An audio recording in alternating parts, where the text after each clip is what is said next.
亲爱的观众朋友们，大家好，欢迎大家来到天津卫视大型情感节目《爱情保卫战》。接下来，我们一起认识一下我们强大的情感疗愈团成员。Hello， 大家好，我是咨询师周小鹏。爱情需要用心感受，好的爱情保鲜需要用心学习。大家好，我是董卫军律师。那么我将从法律的视角给大家去解读爱情里的是非曲直，守护每一份真挚的情感。大家好，我是莎娜。我们老说呀，越成熟好像越难爱上一个人，其实不是的，是我们越成熟越能分辨这到底是不是爱。大家好，我是你们的老朋友曲伟。爱一个人就是你尽力而为，但仍觉亏欠。大家好，我是吕阳。在爱情的命题里，心动从来都不是答案，心安才是。接下来呢，我们就要有请我们今天来到节目组求助的2组嘉宾，来，掌声有请他们。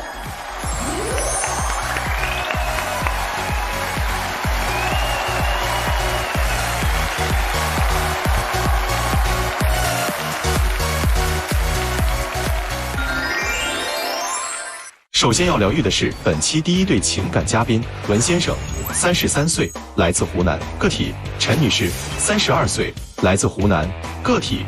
他们究竟遇到了怎样的情感困惑？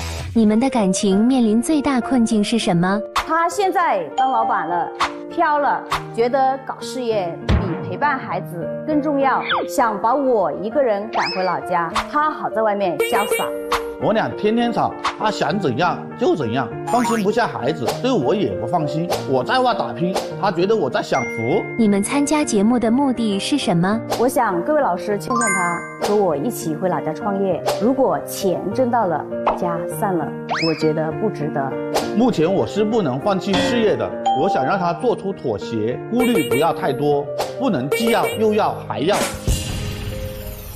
哎呦，要做妥协，不能既要又要还要。那咱们就说说这个既要的是啥，又要的是啥，还要的是啥？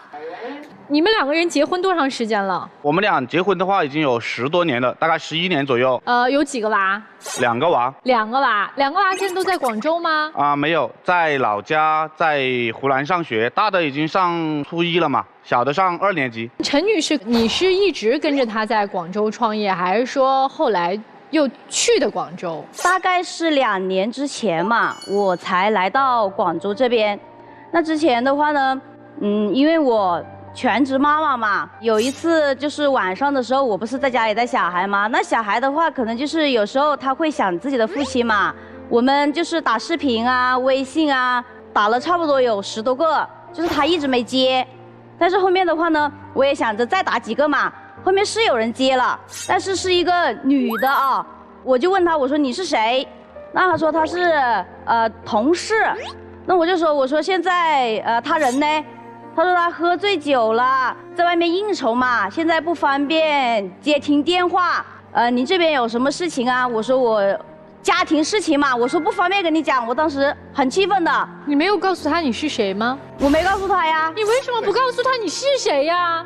因为当时的话呢，一下子可能情绪上面比较激动，对啊，我也没说这些。老师，这个情况是这样子的，作为一个老总在外面，肯定这种应酬是肯定有的。那天我印象很深刻，是跟资金方在谈一个事情。不好意思，老总，我打断您一下，您在广州创业多少年？有11年、12年了。也就是说，您跟老婆一共结婚11年，11年都是分居的状态吗？差不多。1年回家几次？也就1、2次吧。每次回家多久？就平时可能节假日的时候，大概3、4天吧。过年不能多待几天吗？过年因为公司确实很多一些应酬啊、开业啊，很多东西没办法，忙不过来的。好，您接着说刚才那个饭局的事儿。就是那个情况的话呢，当天我印象很深刻，我们跟资金方有好几个人一起去吃饭。但是我当时带了秘书，以及我们公司也有好几个小伙伴。手机呢，我当时正好也是放在那个桌上，调了个静音，可能喝了有点大。然后呢，秘书可能就看到我这个手机一直亮着的，亮着的话，他就接起来，以为是有什么急事。等一下，好。手机里面你老婆的电话号码存的名字是什么？名字啊？你的女秘书不知道你老婆叫什么名字是吧？知道啊。请问一下，接电话的女秘书有喊嫂子吗？有喊老总夫人吗？没有啊。您觉得接电话的秘书知道你的身份是谁吗？他应该不知道吧？因为这个是确实在公司我很少聊这个家庭的事情，也许但是可能他也不止一次这种事情发生，就还有一次放暑假的时候，我带小孩一起，就是想看一下他嘛。当时啊，不止他来接我们的，还有一个女的，当时很热情跟我打招呼，又给我小孩买了礼物。那我当时我就心里在想，我说，哎，怎么声音啊这么耳熟？感觉应该就是那天晚上接电话的那个女的。我就觉得她怎么知道我要来，还提前买好礼物？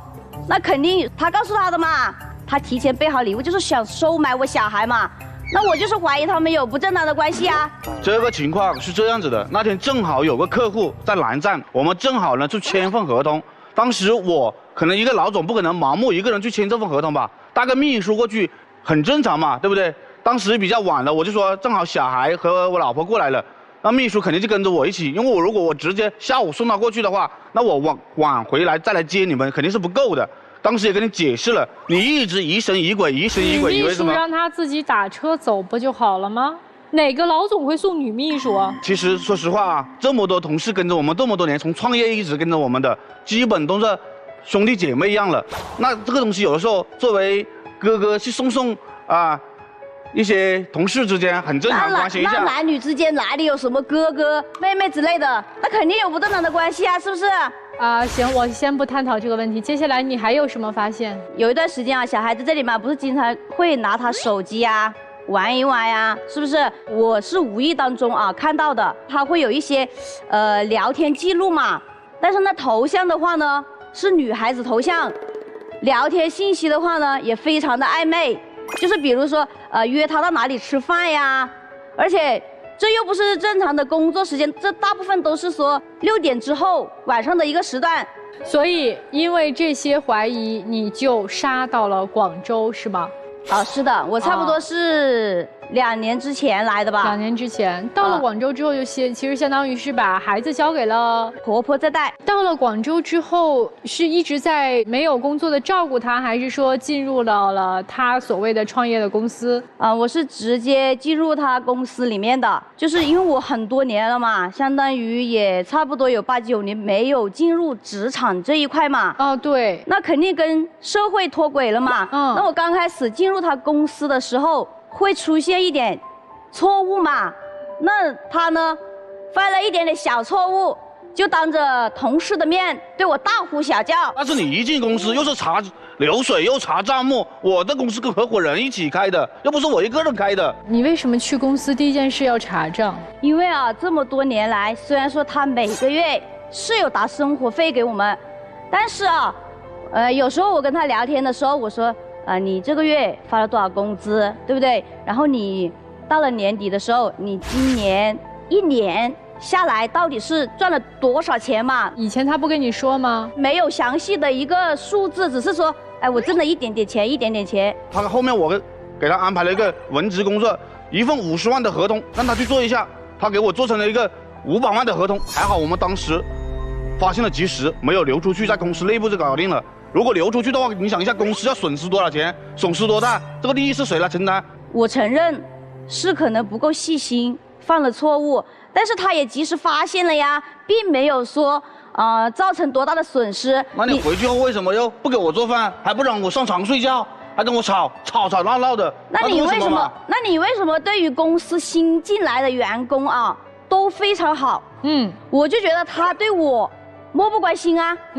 是不是？他从来不会说，就以前我们在家里的时候也是，经常也不会关心我跟孩子呀，是不是？那他都不关心我们，那他妈对我小孩，我感觉也不关心啊。那包括我来这边了嘛，孩子现在就是爷爷奶奶在带。我2个小孩，一个的话呢是初中，一个小学，小叔子还有一个小孩也上小学，就3个男孩子都是由婆婆在带。那他妈就很偏心啊，就偏心小叔子的儿子啊，不管是谁哭了反正都是骂我大的，就说什么你要让着弟弟他小你这么大了，你应该懂事，你吃的也要让他，你玩具也让他。你就是奶奶其实是有点偏心的，是吧？是啊，非常偏心。所以你不放心他们在老家。是的，所以加上我小儿子啊，身体也不好，因为也是爷爷奶奶他们就照顾小孩子不周到，就是小孩子现在已经这样了，我就是要求他跟我一起回老家带顾小孩，我并没有说婆婆不好啊，我就说我明白，我说我自己照顾嘛，对不对？因为他们年纪也大了，我也能理解。所以现在你就是要求说他把广州的生意放下，跟你一起回湖南啊，对，回老家创业，再重新创业。对，我觉得我目前现在公司的事业发展得很好，还可以好好的发展几年，而且我真的这个钱，我觉得以后小孩子结婚啦、上大学啦，我们或者甚至在广州再买房给小孩呀，或者是老家再建别墅啊，或者是干什么，我们都是需要很多钱的。你像我30多岁了，好不容易创业创到现在，有今天的发展，是不是？那我回家去重新创业的话，我要从零开始，我还能有今天的这种情景吗？我还有这样的生活吗？你有吗？是不是？所以你说你老婆既要又要还要，你现在能帮我总结一下，她既要什么又要什么还要什么吗？她既要回家带小孩，要我跟她一起去，又要过好的生活，又要把钱甩给她。那你的钱啊，你刚刚也说了，你钱以后干什么干什么，但是你多少钱你有跟我讲过吗？你的钱呢，就是公司有就是给你朋友，是不是？对，你给你朋友借啊都可以。你从来你的钱怎么不给我呢？对不对？你有多余的钱，你为什么不给我存着？我存着也可以给小孩买房啊。我之前就跟你讲过，公司每年要到年底才能分红，而且分完红后，这里面有一部分钱是要留到公司来年去做发展的，剩下的钱才是我们2个股东来分。而且大概这几年有挣有亏，肯定都是有的。每个月的收入也是一样，我们是有高有低。我高的时候可能3、4万、4、5万也有，低的时候1、2万的有。我每个月生活费1万5都打给你们了。我说你在家里过好就可以了，你硬是要来掺和这些事情那个事情，不是？但是你每个月挣多少，到底分红分多少，他有权利知道呀。她是你老婆呀，你的任何一分钱是你们2个人夫妻共同的呀，对吧？每年我都会有大概的情况跟他讲一下，大概多少钱，因为确实啊，我身上是有一张这卡，是一点钱，但是这个钱不多，我想积累多一点，到时候的话给小孩呀，他们去用发展啊，或者是结婚用的，是不是？说到钱的事情啊，他现在有钱了嘛，他不交给我，但是他拿着他其他的钱就外面霍，就比如啊，他的一个朋友借了他10万块钱哟，到现在都2年了，都没音讯。没音讯的话呢，还要来借钱。那我当时啊，我知道了之后，我就阻止他了。我就说，你这个朋友啊，你又没有说什么借条啊，你又没有任何承诺，你也没有任何合同形式的借款。那你这个朋友现在一直不还钱，那到时候打官司也打不赢啊，对不对？我们的钱又不是大风刮来的。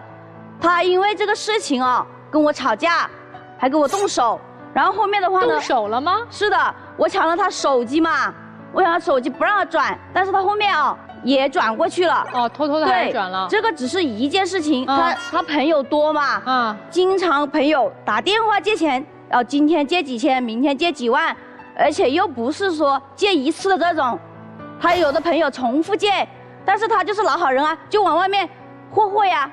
那我想着这个钱你借给别人是不是？那你为什么不能放我这里呢？为了这个事，我跟他吵了几次架啊，我都说了他头发长见识短。确实啊，我朋友跟我是借了点钱，因为我这个说实话，朋友之间或者是他需要资金的时候，我会借给他；我需要资金的时候，也会需要挪过来给我。我最开始来创业的时候，都是靠朋友帮助啊，然后有了今天。所以朋友之间帮忙很正常，而且人家说了又不是不还你，他只是现在目前公司经营困难，后期会还我们的。还有一个我听说，有一些什么商务聚会，怎么回事？是的，因为他朋友多嘛，是不是？有时候项目也多，就是说我说你带我去嘛，去外面长长见识嘛，对不对？那我这么多年确实对于人情世故这一块啊，可能有欠缺。那你带我去学习啊，交流啊，对吧？他不带我去，我不是不带他去，我是真的不敢带他去。为什么？为什么不敢带他去啊？我打个比方给你听，他交际能力太差了。我一个朋友上次是做外贸的，亏了50、60万，他当时听到了，他还跟他讲，他说之前听人家动不动是亏，做外贸亏了100、200万、200、300万啦，你这个50、60万没事啦，随便啦。你看，气得我那个朋友脸都绿了。当时我也是好心啊，我只是想安慰一下他而已啊。你好心，问题是你这个社交太差了嘛，对不对？这话没什么问题。这话哪不对呀？后面我朋友就过来跟我讲，他说你老婆过来，感觉我亏50、60万少了，应该就多亏一点。当时我朋友跟我抱怨一大堆。那要换你，你怎么说呀？像我的话，一般嘛，我说做生意肯定有赚有亏，现在这次学个教训嘛，是不是？以后有机会我们再翻盘来嘛，是不是？有啥区别呢？跟你老婆的话术？他说我的意思可能就会让别人以为说亏50万少了，应该亏100万。他这个是其中之一了，还有一个是有一次我们在宴会上面，我们几个朋友当时欠了我可能几万块钱，他直接跑过去找我那几个朋友问，哎，你把那个钱赶紧还我啊！你为什么还不还我们钱？这个钱赶紧还了。你搞得我朋友对我好没面子，我好没面子的，真的是。那你要面子，这个钱啊，属于我们夫妻共的财产嘛，那你不好意思去要，那我肯定要回来呀，是不是？那你的钱是天上掉下来的吗？我说了好多回，现在条件好了，你没事，你不要去掺和这些事，你去买包，做做美容，做做美发，多好啊！我带出去都有面子嘛。我是舍不得，我这个人很节俭的，你让我花10几万或者几万块钱花在那个外表上面，我舍不得。今儿来我们节目，想让我们怎么帮你？有什么要求？女生说。我现在的想法就是啊，要求他跟我一起回我们老家那边创业。如果他不同意呢？如果他不同意的话，那我们就不过了。我希望老师们能劝劝他，他要回去带小孩就带啊，留着我在那里拼搏。我挣几年钱，把钱挣够了，我肯定会回来。反正那你钱是挣够了，你的家没了呀，你小孩子对你也没有感情啊。你的意思就是我不回去，对吧？你说要挣几年，你给我一个具体数字。至少肯定要手上有个几百万嘛。几年？5到10年吧。5到10年啊。那5到10年，那5到10年小孩子都不需要你的陪伴了。好了，5到10年知道了。来，接下来我们问问今天同样来求助的严先生和张女士，你们听完他们俩的这个争执之后，你们有什么建议吗？我就感觉这位老总他有点拎不清远近，感觉他的哥们儿啊、他的面子呀、他的女秘书好像都比这个家庭、他的老婆好像更重要一点。哎，真巧，我也有同感。为什么不能在广州共同生活，既能满足家庭团聚，又能保证工作的发展？因为现在的话啊，广州这边消费水平啊，包括教育条件啊这一块要很大的开销。我们现在没有买房，也买不起房，所以也就是你的钱并不能够足够支撑你们在广东更好的生活，是这意思吗？对，是的。我会觉得你们两个各自都想要过各自的生活，11年的夫妻，一直没有考虑过如何团聚的问题，从最开始结婚就没有考虑如何团聚，那可能各自心里都有一些小算盘，到底小算盘是什么我不知道。可是我只知道是，如果夫妻真的想共同生活在一起，想让这个家的氛围更浓一些，他们一定是拼命的都想在一起。我身边有很多朋友租房子，特别是刚刚开始打拼的夫妻，租房子都会在一起，因为他们认为家比其他的更重要，他们认为家稳定过后才有更多的拼搏的动力。但是你们两个从来没有考虑过，如果你会认为没关系，老公，我愿意陪你吃苦，因为现在你的能力没有那么多，你可能收入并不高，那好，租房子，带着2个孩子，可以租大的呀，广州租房也不贵的，带着2个孩子一起在这儿住。你现在所有心思全是在看你老公，你觉得男人看得住吗？男人永远看不住，抓一个人永远抓不稳。所以妻子，你来自己好好考虑一下，你到底要的是什么？你要的是一个家的完整性，还是要的一个听话的男人？如果你要一个听话的男人，我刚才就告诉你了，他不可能离开那个工作，因为他没有那么大的能力。我自己也创业，我绝对不可能把我的手机拿给我的助理让他去接，因为我手机里边有我不能让我助理看到的东西，我的助理是绝对不敢碰我手机的，这是做老总的基础。所以这就是我说的，他没有那么强的能力，他没有办法回家去创业，回到你们家乡他创不了业，他做不了，因为他得靠别人去配合他。最后的生活是由你们来选择。如果你们依然选择一个要去抓，一个要去跑的话，你们的生活就会过成我们叫追逃模式，一个追一个抓，最后干脆散架。刚才说那个借条的问题，其实借条那个问题现在也是一个普法的过程。你借钱不一定非打借条或欠条，其实你在转账的时候，它都有备注，转账记录啊，有备注，你备注上写上，基本上现在法院就认的。但是什么时候归还，归还的时间，这必须得要确认吧。这个还真是一个好问题。其实咱们写，如果真要是借贷打条的话，不要写时间，不写时间的话，它是没有时效的。对啊，你过10年8年都可以要。如果你一旦写上期限以后，那么到那个期限，现在时效是3年，到那个期限，你必须在3年之内要，超过这3年完了你就没有机会要了，超过纵横时效了。所以说不写这个归还时间，反而对我们债权人是有利的。然后我说感情方面，我有点不赞同咱们这个女方，你非得要束缚她。我和周老师一样，你束缚不了。她在那儿至少是有她的圈子了，她在那儿她创业好，不管她挣多少钱，她不会回去的。那这一点我和周老师特别像，就是你一定要带着孩子来，你就记住了啊。如果按照现在男方说的，你回老家带孩子，他在这边，你们的婚姻早晚要解体。所以说你只能带着孩子去那边去陪他，但是一个前提条件是你要做到什么呢？不要参与他的社交，你有自己独立的在广州独立的圈子，你自己干你的，不要去他公司，他肯定是反感的。夫妻店对这个员工对下属来说也是不友好的，你会耽误他的。那从男方的角度来说，我认为啊，你还要继续努力。我一开始我想站在你的角度，对吧？我说我在这边创业了，你凭什么让我回家？但是刚才周老师这问完以后，你并没有在那儿买了几套房啊，我一直以为你在那儿至少可以把老婆孩子接过来啊，那你这块儿对吧？你是不是要向老婆孩子倾斜一些？你自己说你在那儿打拼，我认为你还真是你在那儿潇洒。咱们客观讲，一个男同志对吧？1年你回家2、3次，你长期在这块儿，他有合理的怀疑，所以说你们在一起，对吧？回归正常的家庭生活，然后你再去打拼，你有动力，你要在这儿买房子，然后把孩子户口迁过来也好啊，或者是其他的，对吧？还是要在一起。异地夫妻如果超过几年以上，其中一方有问题，这不是什么新鲜事儿。我觉得他没问题才是个新鲜事儿呢。你们的夫妻之间的问题早就出现了。因为异地夫妻怎么能过下去，有一个非常重要的前提，就是我们1有共同的人生目标，2分开有归期。他刚才说了一个数字，5到10年，你也真敢说呀？5到10年，你们家老大是不是该谈恋爱了呀？那个时候你回去要干嘛呢？让老大给你养老吗？你还不如告诉他，对不起老婆，你别等了，我这辈子就在广州待着了。但是我又不能这么说，因为我这么说了，你就得带着孩子们来到广州，天天紧盯着我，我又不想失去现在的自由。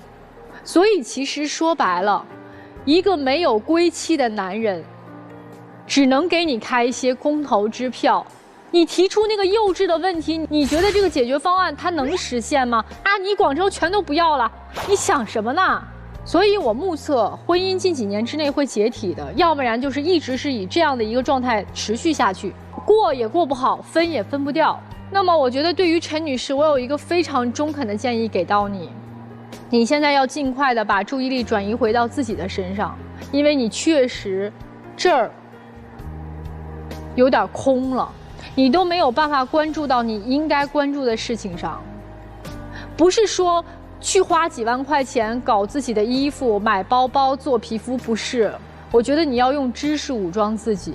当你有一天学了一个新的技术，有了自己的朋友圈子，有了自己的社交圈子，以及你自己都可以去创业的时候，你看他回不回来？所以人不是靠追、靠看、靠管、靠求回来的，是靠吸引回来的。就是那句话，你若盛开，清风自来。我顺着沙老师的话往下说啊，如果现在你以这种状态，然后留在了老公身边，所谓看着他，然后就能使你们的婚姻关系继续的话，我只能告诉你，适得其反。为什么？你自己内心很恐慌。我为什么说你慌？就通过一个细节就能感知出来。当我老公的电话在深夜里是被一个女的接的时候，你亮明身份的意识都没有，你内心你不敢去很强势、很有底气的说我是他老婆，你是谁？现在马上叫我老公接电话，你不敢，因为你家里的收入靠你老公，你对他所在的这个场景一无所知，来了就查账，你能查到什么？多慌啊！你也知道，其实你跟你老公之间的问题很大，再通过一个细节，一个你老公的朋友敢和你老公说你老婆怎么这么不会聊天，他哪儿来的底气？一个底下的员工很镇定自若的，他应该知道你大概是谁，你有什么事情我转告他，他们的底气多强，你多弱。此时你以一个弱者的姿态在他面前出现，你所有的行为都是错的。所以现在我倒不建议你们马上在一起，先回去好好考虑考虑刚才沙娜老师说的，怎么自己能够独立的走出来，能够不靠任何人的，咱们把胸膛挺起来。他的事业没做多大，不像你想象的那么好，没有他吹嘘的那么棒，对，他没有这个资格这么看低你。先生，做多大买卖呀？还有秘书，金融这一块的话，要撑个面子嘛，对，对吧？但是咱别打肿脸充胖子，咱别不知道奋斗了这么多年，你的目的是什么，初心是什么，别跑偏了。你现在已经在跑偏的路上。这么一个老婆在家里含辛茹苦的照看你们的孩子，把2个孩子培养的还不错，他图什么？我们做人真的不能忘了初心，自己可能会被外面的花花世界所迷惑，然后再有所谓的自己的公司有合伙人，我做金融的，然后我还得有秘书。你觉得到最后真心实意为你好，真心实意你能靠得住的是谁？心先回来吧，咱们先不谈未来在哪儿去发展，在哪儿都可以，只要心在一起，对吗？好好跟他聊聊吧。我想从2个方面去发表一下我个人的看法。听完你们讲述，第一个方面叫共生，第2个方面是教育。先说共生，我觉得你们俩不熟，在这么多年的婚姻当中，你们并没有对这段感情付出多大的时间成本，所以你们根本不知道对方向自己提出要求的背后真正的需求是什么。现在表现出来的你们的婚姻关系是一场共生，但这个共生话语权更多的是在男方这里，女方已经没有什么话语权了，甚至当你一说话的时候，你会被排斥掉，甚至会被淹没掉，因为你们2个人没有在这个关系当中保持一种平等的精神上的共同成长。一方面是依赖，一方面是反依赖。依赖的人最不根本的底色是什么？你怕被抛弃。反依赖的人其实他只拿出了20%左右，我这都夸大了，20%左右的精力放在了和你之间的关系上，剩下的80%他要寻找他的自由，寻找他的空间，寻找他的发展。他怕被你的那种依赖吞没掉，所以他拒绝你到他的身边来。刚才所有的表达其实背后都是这样，你来了，他的生活乱了。但婚姻的底色是什么呀？是一场势均力敌的等价交换。你没有价值可以和他完成这样的一场交换，或者他看不到你的价值，你们这个婚姻其实看起来是个婚姻，其实它早已经是名存实亡。最好的婚姻状态是什么？是比肩同行，共同成长，回到同一高度。我再说教育，你们把孩子放在老人身边，中国孩子当中出现最多问题的，往往都是隔辈儿带养。为什么？因为在隔辈儿带养的过程当中，角色出问题了，角色是混乱的，家庭秩序是混乱的，孩子不像孩子，奶奶不像奶奶，奶奶是在妈妈和奶奶的角色当中来回摇摆，孩子是在儿子和孙子的过程当中来回摇摆，这慢慢在长大都会出现很多问题。他找不准自己的角色，也表达不出需要，也更不知道自己的权利该是什么。所以我不为你们俩考虑，只为了孩子，你们要把孩子接到你们自己的身边来，这样他能找准自己的角色，不至于在隔辈带养的过程当中出现其他的问题。老人能给孩子的是衣食冷暖，让他吃得饱穿得暖，但精神上的滋养给不到，这只有父母可以。接下来你们2个人和我们第2组嘉宾交换一下位置，坐那儿好好想想大家刚才跟你们说的话，好不好？来，好，有请我们第2组嘉宾。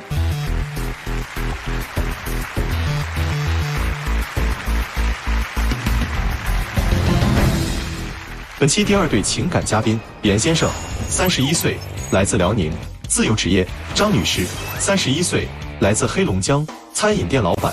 那么他们又遇到了怎样的情感困惑？你们感情遇到了什么问题？他追的我，追到手了之后，他翅膀就硬了。别人都是想尽办法的粘在一起，他倒好，是想尽办法的要跟我搞异地恋。工作的时候他是我领导，生活中他也总想领导我。我觉得我们两个更适合距离产生美。你对另一半有什么不满？他看着挺老实，但他老爱招惹小姑娘，他主意还特别正，总爱自作主张，然后还总把事情搞砸。我俩谁也不服谁，他控制欲特别强，总想压我一头，把我变成气管炎。哎，你俩什么工作上是你的领导是啥意思呢？对我们是21年，然后在北京的一个4S店里面认识的。当时我就是他的直属领导，他就觉得我特别好，然后从一开始就开始追求我。追了一段时间，我就觉得他也挺不错的，然后我俩就在一起了。刚在一起之后，他就闹着要离职，就说为了我着想。那不就是怕影响你升职吗？可是我跟他说了没关系的，我是他的领导，然后对这方面我更知道呀，我就知道我马上就要升为管理层了。等我升为管理层之后，其实这件事情对我们俩是没有什么影响的。最后他越过我，直接找了我的上级，然后去办了这个离职。那我找你说了好几次，你不是不同意吗？那你为什么不能听我的呢？他就总是这个样子。那最后离职了？对，就离职了以后，离职了之后在北京就开始找工作，2个月的时间没找到工作。没找到工作，我这边还给他加油打气呢。我说你再坚持坚持。然后他转身，他跑到天津去了。我说你去天津干嘛？他说他天津有一个亲戚给他介绍一份工作还不错。他说他父母还在天津。我2个月没找着工作，我也着急。好不容易有个朋友给我介绍工作，我就去了。天津的工作也还不错。你要是说你着急找工作，在北京我也可以给他找工作呀，他又不用。感觉他非得要异地恋一样。那时候我俩才刚在一起半年，希望天天腻在一起。他倒好，这一个公司不是不说，现在一个城市都不是了。那你是又怎么开起来餐馆的了呢？我俩在一起第2年，然后我爸爸就突发脑梗，当时就完全不能自理了。他二话不说就直接从天津赶到北京来，然后就跟我一起就是照顾我的爸爸。然后我当时就很感动，我就觉得我俩感情也这么好了。然后我俩就一起买了对戒，然后吃了一顿大餐，然后就把婚给定了。然后我就为了他，我就把工作都给辞了，然后我就把我父母从19年经营的这个餐厅，然后就接管过来了。那也不是为了他吧？就为了我们。因为我们2个都已经订婚了，我就想着说有这么一个餐厅的话，我们2个可以在北京里面一起奋斗了。他在那边的工作也不是说多么固定。他是为了我，他为了把我留在北京，留在他身边，他要领导我。那我当时也跟你商量了，你也同意了呀。结果他在身边还给我出幺蛾子，天天跟那些女顾客就开始臭贫，就没个正形。我3令5申的，我告诉他不要这样，不要这样，我会生气，我会吃醋，我就直接跟他说了，他还是不听。我跟那些女顾客唠嗑。是因为他们都是附近的住户，我给他们推荐咱家的菜。那餐馆从19年就年年赔钱，那我不就是想提升一下餐馆的营业额吗？我有啥错？提升营业额的方式有很多种，他给女顾客送菜，你送1道2道我不说什么，他有一次直接送3道，就一个女生自己来的，他送3道菜。他不答应晚上还来吗？他从来不给男生送1道菜。我认为是女生比较爱说话，也爱说什么，就是介绍个朋友来。男的喝完酒，喝2杯啤酒，扭头就走了，没啥用。是我要是我进一个餐厅吃饭，然后这老板就一直跟我嘚说话，还各种送我菜，以后这餐厅我再也不来了。我觉得这老板有问题。对，相反，不务正业。相反，如果一个男的到这儿吃饭，这个男老板老给我送菜，我还得来。啊，对，那姑娘晚上来了吗？没来。所以后来他在餐馆干了多长时间呀？4个多月，不到5个月的时间。就有一次我特别生气，我白天我心情就不好，然后到了下午快晚上那会儿，有一个姑娘过来吃饭，她就跟人家就是逗人家开心，就我看她也聊得特别高兴，我就很不高兴，我就过去之后我就跟她说，我说你别跟人在这臭贫了，我说你这个店你能待就待，你不能待你就马上走。那我不听你的了吗？你这会儿听我的，他转身他就真走了。他说我有病，说我大惊小怪，我以为他只是出去生个气。再打电话说他已经到天津了。我在天津有工作，是你让我留在北京的，我才留的。所以现在就一直在天津呢，哈。对。所以你为啥非得把他拴在身边？北京、天津离得也不远呢。我就很讨厌异地恋，然后我就说有这个方法，我在很努力的，就是辞掉自己原本的工作，然后我说咱俩一起经营这个店。你干啥要辞啊？那不就想着跟他在一块儿吗？你跟他商量了吗？经营这个店他是同意，辞工作没跟他商量。他跟我商量只有2种结果：第一我同意，第二不顾我的意见。那就叫通知，不叫商量。哎，你对他是有啥不放心的地儿吗？我俩第2次异地了之后，有一次我看他手机，看见他抖音还关注他的前女友，还给他前女友视频点赞，我也没吱声。但是没过多久，我发现他们的微信居然还有在聊天。我当时看见这个东西，我就特别的生气。我内容我都没看，我直接拿手机就去找他，我说这是你前女友吗？他把手机接过去就把那个聊天记录给删了。他说我看错了。你这个操作也是，这个我承认，当时我就是慌了。他呢不光是我前女友，就是我自由职业嘛，我有一些艺术品收藏的渠道呀，我偶尔就是他给我一些货，我帮他卖。然后呢，就是为了增加自己收入嘛，处理过他的一些藏品，但是他没给我结钱，他说他手头有点紧，这事儿我就根本就不敢让他知道。我们两个刚认识的时候，就是朋友聊天，我跟他说过这个人的名字，特别巧，他呢跟他母亲的名字一样，前女友的名字和跟我妈妈的名字是一样的，跟我是一个姓。就光这么个事儿，他有的时候不爽，我根本就不敢让他知道我们俩聊什么。其实什么都没有，我打跟他在一起之后，我们两个都没见过面，就是聊过一些工作上的事情，但是我根本就不敢让他知道。你聊工作上事情，你为什么不敢让我看呢？我不就怕你多想吗？你肯定是有问题，你才删了他。所以这个让你觉得很没有安全感。对，他不仅跟他前女友，就是你们刚才也能感受到，他就虽然长得老实巴交的看起来，但是他就是不管是几岁的小朋友，还是说是他的什么女顾客，也能被他逗得特别开心。然后他的女同事也是，就是有一些什么八卦，有一些什么东西都爱找他聊。然后我就跟他说过，我说别的我不要求，我就有一个雷点，你别踩。我说我不喜欢你给那种异性发那种可爱的表情包。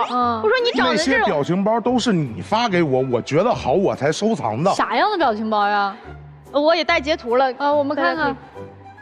你看，我是他女朋友，跟他撒个娇，这完全可以啊。但是他一个男生长得5大3粗的，给姑娘发这种表情包，你也说我5大3粗，就我这形象，我想发生点啥，那女孩都不干。那怎么那么多姑娘喜欢，又找他吃饭，又想人给他送吃的的，天天一吃东西就叫着他，自己家做饭也叫着他。我做销售的，我就好交个朋友。然后那个我们呢就想说，通过一些新的渠道方式拓展一下自己的客户池。就有一天晚上下班，我说那咱们一起吃个饭吧，商量点事儿。他特别小心眼，我都跟他报备了，铺垫特别好，我怕有一点插头。然后那天意外来了，我跟朋友唠唠嗑，叫了2个女同事。那这个事儿他本身就抵触我跟女同事就是吃饭呀、聊天什么的，我就没敢跟他说。巧不巧，他就那会儿玩了命了，就要给我打视频。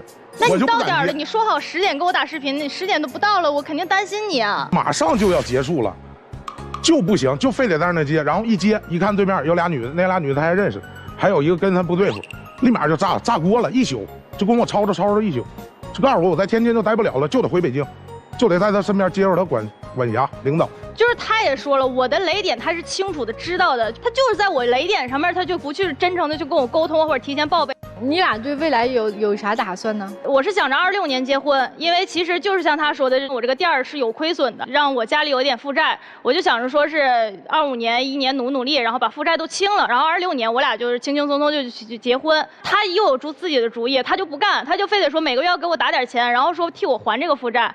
但我就感觉我本身也是他的女领导来着，然后现在他又要给我钱，我就觉得像是他养着我那种感觉，我就很不接受这件事情。男的养女朋友那不很正常吗？可是我就是觉得这个负债是我家里的负债，我就应该自己去把它给结清了，用这样子的姿态去跟他结婚。后来他就说什么，他说你是不是因为没房子没车子不跟我结婚？我就跟他说，我说不是，我说房子车子根本就不是我的安全感，我的安全感就来自于咱2个人的挣钱能力。他听进去了，他转身他找他那个河北的朋友，就不知道从哪儿整了40万，跟人家开了4家民宿，钱现在全套进去了。我说现在好了，这以前我自己一个坑，现在咱俩一人一个坑。那不正好了吗？咱俩都有坑就结了呗。你听我的就不会有坑，他就是不听我的。我想问一下姑娘啊，你除了债务的这个问题，说想要拖延一下婚期，你还有没有其他的原因是在拖？还有，其实我会感觉我俩现在的状态，包括他对我的感情，好像没有当初我们在一起的时候那么浓烈了。就举个例子，就是像我有喜欢盲盒的这个爱好，就是当时我其实就是自己就是一个一个的买，然后就奖励自己是那种。结果他知道了之后，他就会给我端盒，然后就会给我家里都买了1墙的那种盲盒。然后我是每年有一个就是解锁一个新的挑战的那么一个习惯。然后我那年是告诉他我说我要蹦极，他自己偷摸去买的婚纱，然后我们2个是穿着婚纱去蹦的极，就特别的浪漫。这么浪漫，穿着婚纱蹦极啊！他这个体重蹦极还挺挑战。对，但是他现在，我今年告诉他，我说我今年想要去跳伞，他说他去不了。他说不行，他说他惜命，我就会感觉他前后的落差太大了，就感觉他现在心不知道在哪里。蹦极为啥能去，跳伞不去呢？那会儿没那么胖嘛，你看衣服也现在都穿不进去了。对，他现在身体健康的这一块他也不注意，我就跟他说，他现在确实比之前胖了也不少，他当时也是胖乎的，但是他特别健康，就陪我去爬香山或者爬山什么都没问题。他现在上个楼他都喘。然后我就跟他说，我说你得减肥了，他就不同意。我说你吃上你得管理一下，以前都是自己做饭，现在也不自己做饭了，开始随便吃东西。那不是现在没有功夫吗？我现在真说有点闲时候，我出去跑个网约车，一天挣200来块钱，我1个礼拜生活费都有了，我能吃1个礼拜外卖。你再没有功夫，你自己的身体你肯定要注意的。就是我一说他就说我磨叽啊，说他怎么样，我就觉得我就算当个坏人，我这方面也得去盯着他。所以姑娘，如果说你嫁给他这事儿打个分，满分100分，你有多少分还想嫁？83分吧。哎，为什么83呢？就是心里第一时间蹦出来一个数字吧。哦，哎，那先生您呢？100分您打多少分？180。满分是多少啊？满分100吗？不给180。满分100，我打180。就是他特想结婚。对，我就是挺可爱的，我是100个心眼子想跟他结婚。那你就能不能多听听我的？行吧，太可爱了。你们俩今天想让我们怎么帮你们？我就希望在生活当中他能够多听听我的。他就是要别人听他的啊！就我在工作上能领导他，我觉得我在生活上也可以领导他。如果他要是服你的领导，你就觉得这个83分可能还能往上涨一涨，对吧？对啊，我就希望他能尊重我的选择，给我一些自由的空间。说白了就是我不想被你领导，对吧？我翻译的准确吗？对。还有就是他那些异性朋友们的那种相处方式，他答应我的什么事都没，你答应我的事情要做到，你说不发表情包你就别再发了就好了呀。他的表情就是被领导训斥了之后，也不敢还嘴儿。行，我们先问一问那个文先生和陈女士，他们俩的事儿有啥想要劝他们的吗？其实我觉得他俩的情况跟我们真的有很多相似的地方。至于异地恋其实我个人的感觉，异地恋并不能产生美。异地恋的话呢，只会让2个人越来越远，矛盾只会越来越多。所以我建议的话呢，还是希望2个人在一个城市打拼吧。我觉得兄弟我喜欢你个性，与你产生美。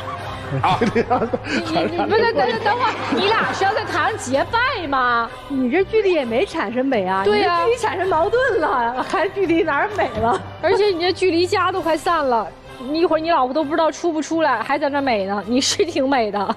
行，来，接下来我们听听老师对你们2个人有啥建议啊？来，周老师，我说姑娘，你太要强了，你要强到你根本不是去感受爱，而你只是去感受标准。我不知道为什么一个爱我的男人给我钱，就叫养我了。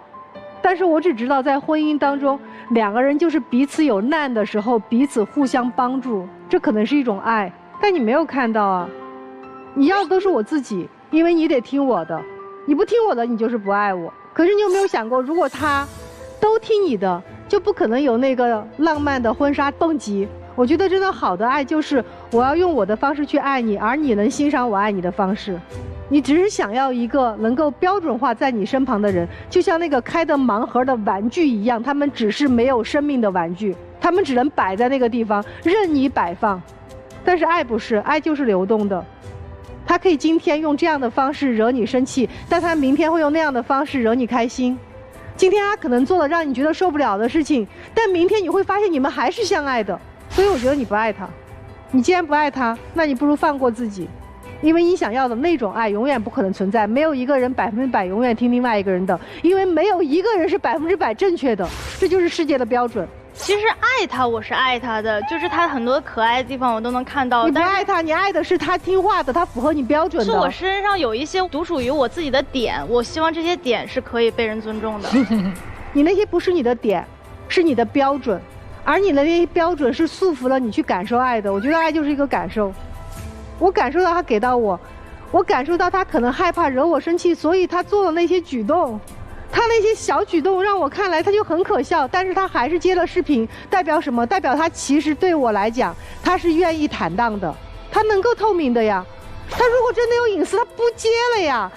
4年了，你们异地3年多，快4年时间，他想干嘛早干嘛，他为什么非要跟你结婚呢？同样男生，我也想跟你说，你刚刚说他就想领导我，你问这结婚的人，谁不是被谁领导？这也是一种爱，就是我愿意被你领导，你随便怎么领导我，我愿意看到你这种生气的模样，我还会愿意逗逗你开心。所以如果你们两个愿意爱的话，我觉得明天就结婚呗，无所谓，因为那你本身就在一起，结婚就是一个证而已，那个证你想要就要，不想要不要，但是爱永远不需要用证来证明。哎，我太喜欢你了。如果说有这样的同事的话，你整个公司的氛围都不一样。如果说你要是到我们所里边，我们现在是3个办公区，我们现在希望我们都合到1个办公区，你就给我们提供情绪价值就可以。真的，你这一点真是可爱。当时你是领导的时候，你为什么喜欢他？可能就是他今天这个性格。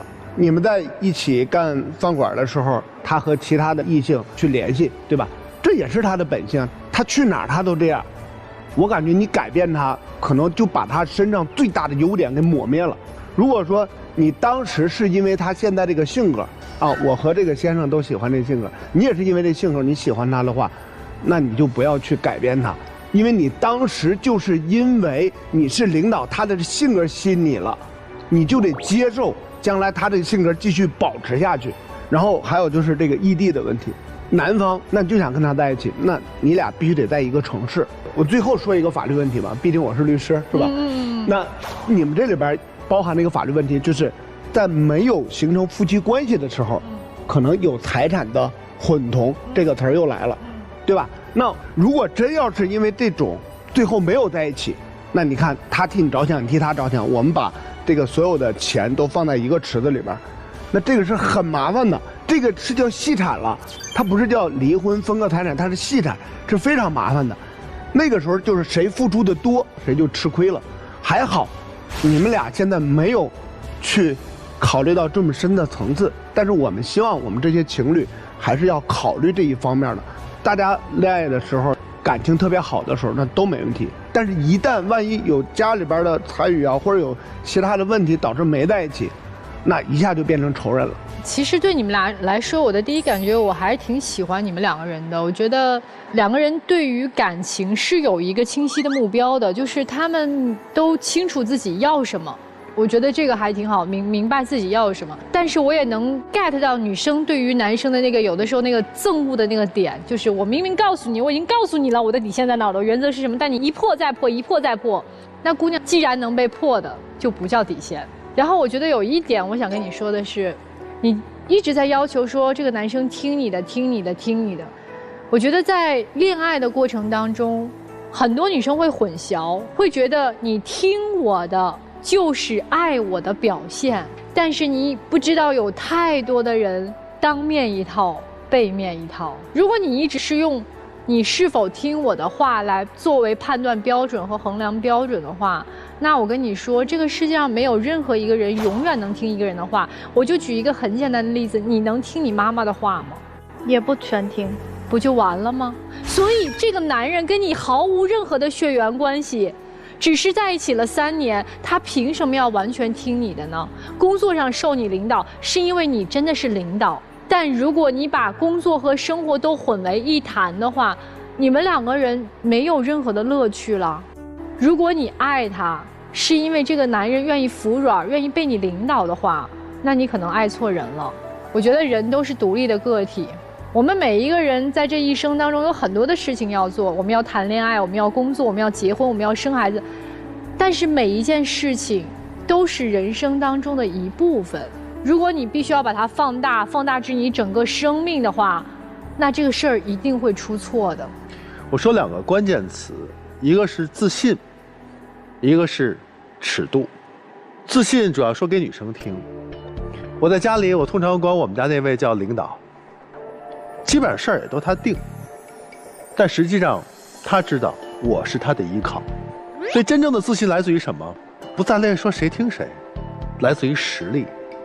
我认为女孩在这段情感当中不够自信，因此你希望我就是你的领导，你不要去别的公司，我领导你，你就要在我身边，我们一起做这个事业。哎，我能领导你，你不能跟那些女生太过于的近啊。其实好像是种管控，但实则都在反映你的不自信，你都不敢去接受他充满爱意的馈赠，爱意的表达。您为什么那么不自信？为什么那么怕失去他？为什么那么怕被他看不起？相反，他还蛮自信的。我辞职我就辞职，我不想在你底下做，自信啊。所以在情感当中他是很自信的，所以他比较松弛感，而你比较紧，这种状态是不好的，不对的。男生啊，这个分寸和尺度一定要把握。你的幽默、你的性格，甚至于你的外在，整体都会给人好感。但如果一旦过度了，尤其是在跟异性之间的这个相处当中，咱过界了，不仅女朋友会不舒服，那个异性也会不舒服。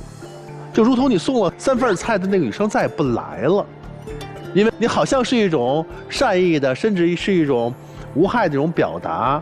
但是在对方解读为你是别有企图的，所以说在所有的社交场合当中，我们一定要知道分寸感啊，过度了可就不好了。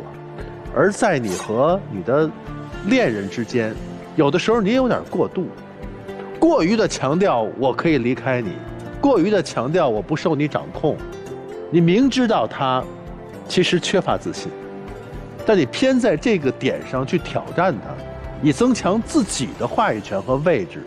虽然你可能不是诚心有意而为之，但是你的习惯啊，你的可能那种自在的松弛感过于松弛了，人家本来就紧嘛，所以一下他就会有不好的感受，这也不是你的本意，对不对？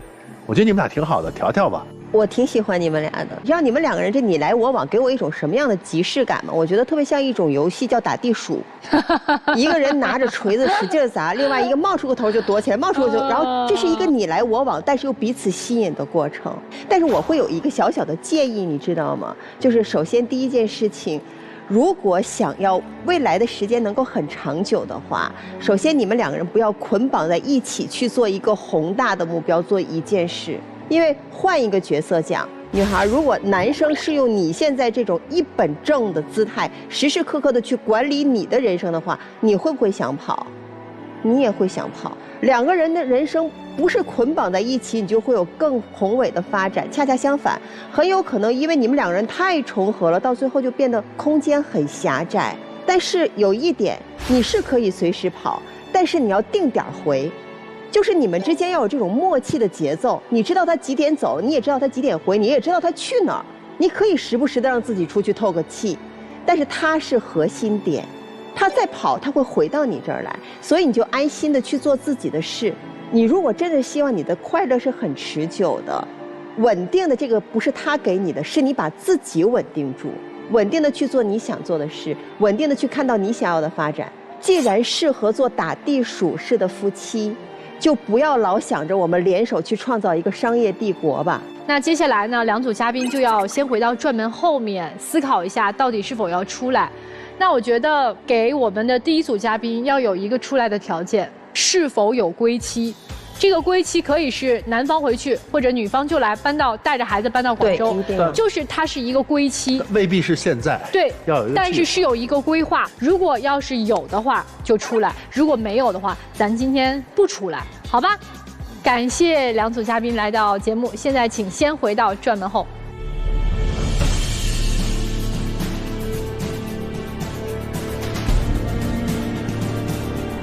来，我们准备揭晓答案。3、2、1，请开门。商量好了。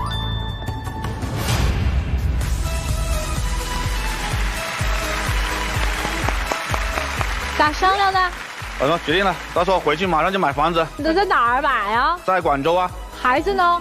孩子接过来上学吧，毕竟我们也结婚这么多年，确实也是不容易嘛，在一起还是有感情的，还是舍不得他的。这是你的想法啊。我问一下女生，你去了广州以后要干嘛？我觉得啊，还是不能跟他一起工作，因为工作的话就会矛盾更多。找一份属于自己的工作，好不好？好，可以。好嘞，接下来让我们一起进入浪漫30秒，好好抱抱对方吧。哎呦妈呀，异地9年真不容易啊！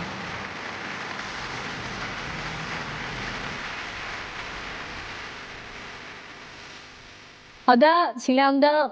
祝你们一切如愿，生活越来越好。好，谢谢老师们。好，谢谢。好的，再见。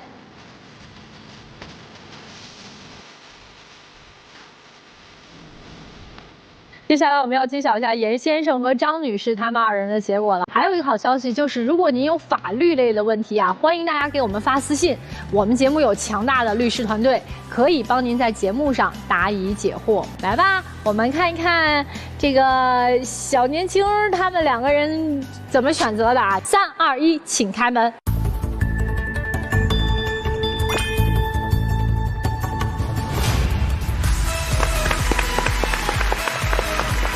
你看那领导的样儿。你们刚才听我们说了那么多，有啥反思的地方吗？我觉得我回去之后可能也要调整一下自己，多多的经营自己，做好自己的店儿，然后也把自己打理得更好一点。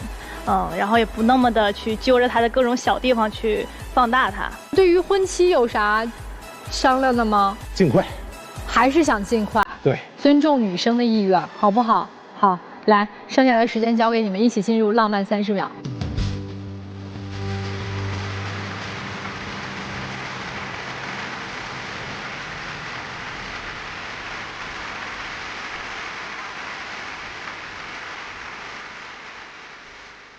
行了，别给我们撒狗粮了。非常感谢你们来到我们的节目啊，祝你们幸福。如果有好消息了，记得跟我们节目组说一声啊。一定。好嘞，就这样吧，再见。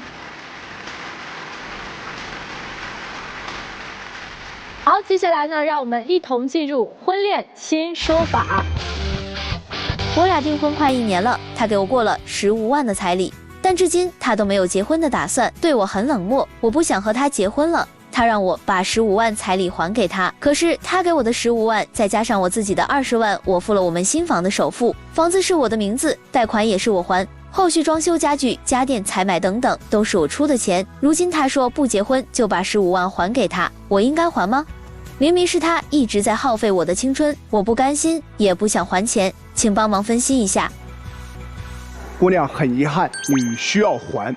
为什么呢？因为根据民法典的规定，以下3种情况呢，男方是有权利向法院请求返还的。第一种就是没有登记，第2种就是虽然已经登记了，但是没有共同生活。第3种呢，就是男方给了这个钱以后，导致他的家庭生活困难的。那么很显然呢，我们属于第1种。但是啊，我们的特殊情况在于我们跟他共同生活了，那么这个时候我们的司法解释就来保护我们了。最高人民法院呢，关于审理彩礼纠纷若干问题的意见，他就说了，如果我们没有登记，但是共同生活了，只是返还一部分，那么需要考虑3个因素。第一个因素呢，就是你们共同生活的时间长短。第2个因素呢，就是你们在共同生活期间有没有孕育情况。第3种就是过错情况。很显然，我们处于第1种。那么我们共同生活了1年，所以说呢，在这种情况下，我们只是返还他一部分。这就是我们这一期的爱情保卫战了。非常感谢您的收看和陪伴，也谢谢我们的各位老师。我们下期再见。